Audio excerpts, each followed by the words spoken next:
Assalamualaikum warahmatullahi wabarakatuh.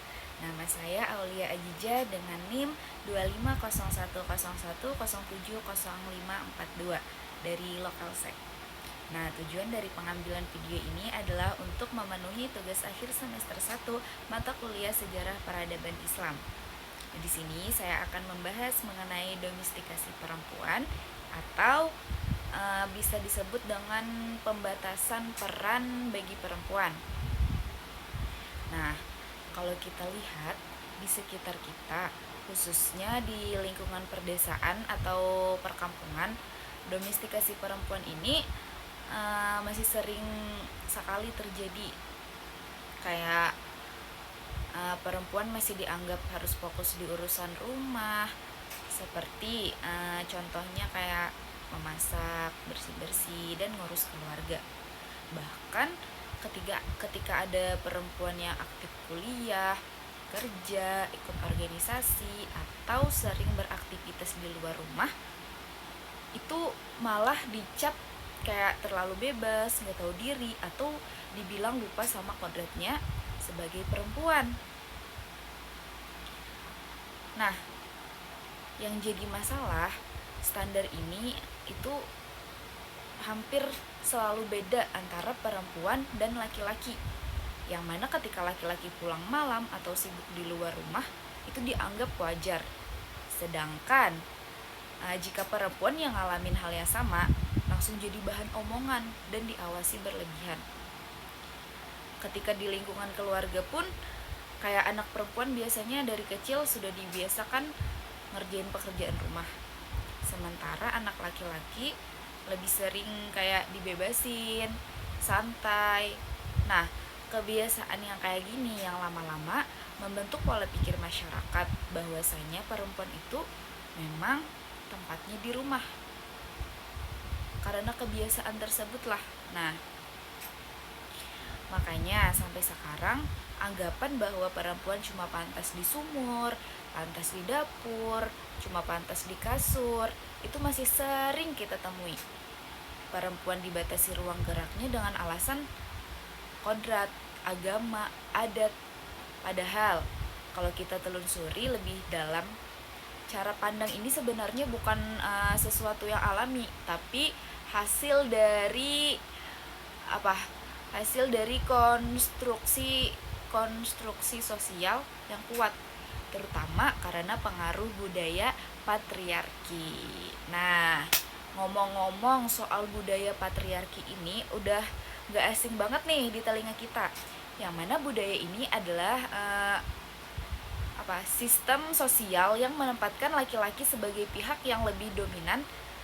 Contohnya kayak laki-laki ini dianggap lebih pantas memimpin, lebih pantas ngambil keputusan, serta kayak lebih pantas menguasai ruang publik. Sementara perempuan itu ditempatkan di posisi bawah, dianggap lemah dan kayak cuma berperan di urusan rumah. Nah, pola pikir ini juga yang bikin pembatasan terhadap perempuan itu dianggap hal yang normal dan wajar. Sedangkan kalau kita menjelajahi sejarah, jauh sebelum Islam datang, tepatnya di masa jahiliyah, posisi perempuan memang sangat memprihatinkan kan. Seperti yang kita baca-baca di sejarah biasanya, kayak masyarakat Arab waktu itu menganut sistem patriarki yang ekstrim. Terus perempuan dianggap beban dan aib keluarga. Bahkan saat dulu tuh kayak bayi perempuan sampai dikubur hidup-hidup karena dianggap membawa malu. Aneh, gak ngotak. Perempuan gak punya hak waris, gak bebas milih pasangan, dan sering diperlakukan kayak barang yang bisa diwariskan. Nah, praktik-praktik ini nunjukin gimana sih budaya patriarki di masa jahiliyah benar-benar menghilangkan sisi kemanusiaan perempuan. Kayak nilai perempuan itu cuma diukur dari manfaatnya buat laki-laki, bukan sebagai manusia yang punya hak dan martabat sendiri. Kayak kita tuh cuma dimanfaatkan aja buat laki-laki. Nah, untungnya ketika Islam datang, kondisi ini berubah. Berubahnya gimana? Berubah besar-besaran. Islam menghapus kebiasaan masyarakat jahiliyah yang mengubur bayi perempuan dan mengangkat derajat perempuan. Mengangkat derajat perempuan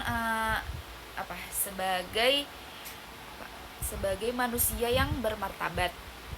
Perempuan juga diberi hak waris, hak memilih pasangan, hak punya harta, dan hak buat menuntut ilmu. Di masa Nabi Muhammad SAW, perempuan gak lagi dikurung, tapi ikut aktif dalam kehidupan sosial dan keagamaan. Perempuan bisa belajar, berdiskusi. Terus juga perubahan ini nunjukin kalau Islam sebenarnya datang itu buat memutus rantai patriarki jahiliyah pada masa itu, yang mana pada saat itu patriarki jahiliyah itu menindas perempuan. Nah, perempuan gak lagi tuh diposisikan sebagai objek, tapi sebagai subjek yang punya hak, tanggung jawab, dan peran sosial. Nah, salah satu contoh jelas adalah Bunda Aisyah radhiyallahu anhu. Beliau itu bukan cuma merupakan istri Nabi Muhammad SAW saja, tapi juga ulama besar yang jadi rujukan banyak sahabat yang belajar dan minta pendapat ke Bunda Aisyah. Nah, ini nunjukin kalau sejak awal itu perempuan punya otoritas keilmuan dan posisi penting di ruang publik. Bahkan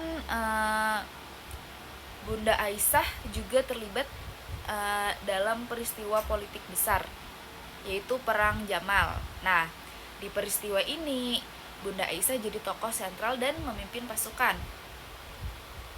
Meskipun Perang Jamal punya banyak perbedaan pandangan, tapi keterlibatan Bunda Aisyah nunjukin bahwa perempuan pada masa itu tuh gak dilarang buat memimpin atau terlibat langsung dalam urusan politik dan sosial.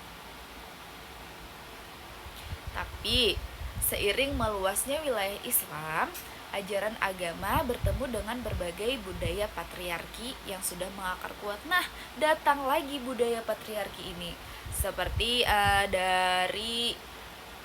dari Romawi, Persia, dan sistem yang lain. Dari situ mulai terjadi pergeseran, nilai-nilai patriarki pelan-pelan masuk ke dalam cara pandang masyarakat, bahkan dibungkus lewat tafsir agama dan adat. Nah, akibatnya peran perempuan mulai dibatasi lagi nih. Nah, budaya patriarki ini gak lagi muncul secara kasar kayak zaman jahiliyah itu, enggak, tapi hadir lewat aturan sosial, norma kesopanan, dan keagamaan yang cenderung membatasi perempuan, kayak masuknya tuh secara halus, nggak kayak jahiliyah yang kasar. Nah, pembatasan ini terus diwariskan dari generasi ke generasi sampai akhirnya dianggap sebagai kebenaran yang mutlak. Pengaruh budaya patriarki ini juga kelihatan dari sejarah Nusantara kita. Salah satu tokoh yang melawan pembatasan ini adalah Cut Nyak Dien. Nah, setelah suami beliau gugur melawan Belanda, Cut Nyak Dien justru maju dan ngambil alih kepemimpinan perjuangan. Beliau memimpin perang gerilya, ngatur strategi, dan menggerakkan pasukan. Nah, keberanian Cut Nyak Dien ini bukti kalau perempuan sebenarnya mampu memimpin dan berjuang di luar, gak cuma di rumah aja. Tapi dalam budaya patriarki, sosok kayak Cut Nyak Dien sering dianggap cuma pengecualian, bukan bukti kemampuan perempuan secara umum. Ini nunjukin kalau patriarki bukan cuma membatasi perempuan, tapi juga mengecilkan pencapaian kita.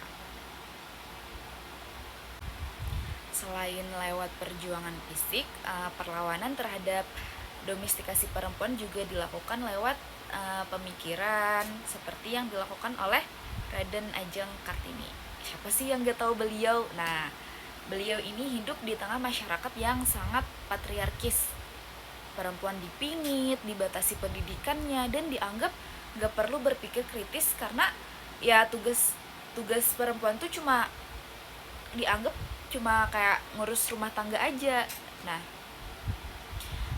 lewat surat-suratnya itulah beliau ini mengkritik budaya patriarki yang mengurung perempuan atas nama adat. Beliau ini juga memperjuangkan pendidikan sebagai jalan pembebasan perempuan.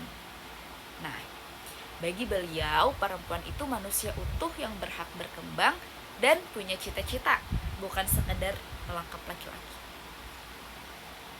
Kalau dilihat dari sejarah, mulai dari zaman jahiliyah, masa Nabi, sampai era perjuangan Indonesia, kelihatan jelas kalau domestikasi perempuan itu bukan kodrat. Nah, pembatasan peran perempuan itu lahir dari budaya patriarki. Ya, budaya patriarki yang kita bahas tadi, yang terus diwariskan dan disesuaikan dengan kepentingan zaman yang turun-menurun dari generasi ke generasi. Nah, sampai sekarang budaya patriarki itu sebenarnya belum hilang. Ya, nggak hilang.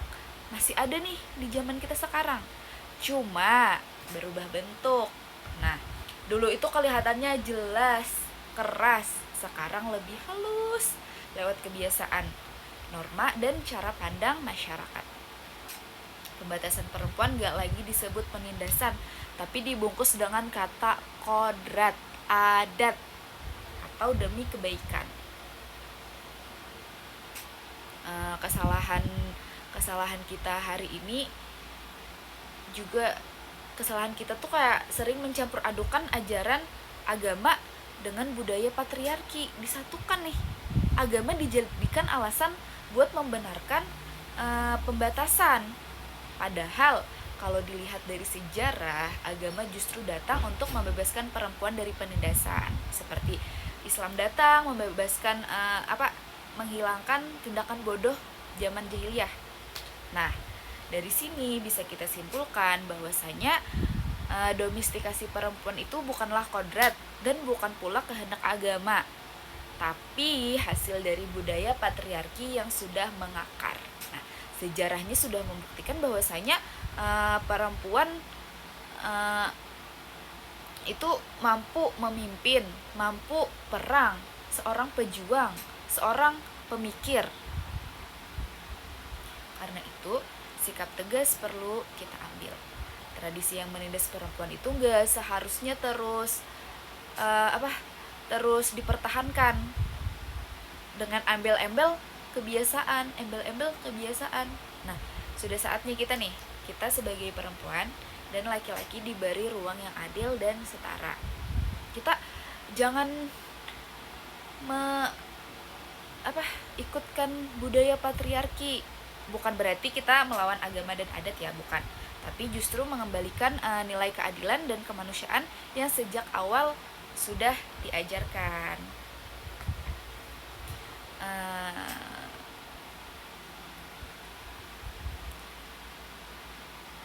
Apalagi ya, sudah sekian apa yang saya bahas hari ini mengenai domestikasi perempuan. Terima kasih. Assalamualaikum warahmatullahi wabarakatuh.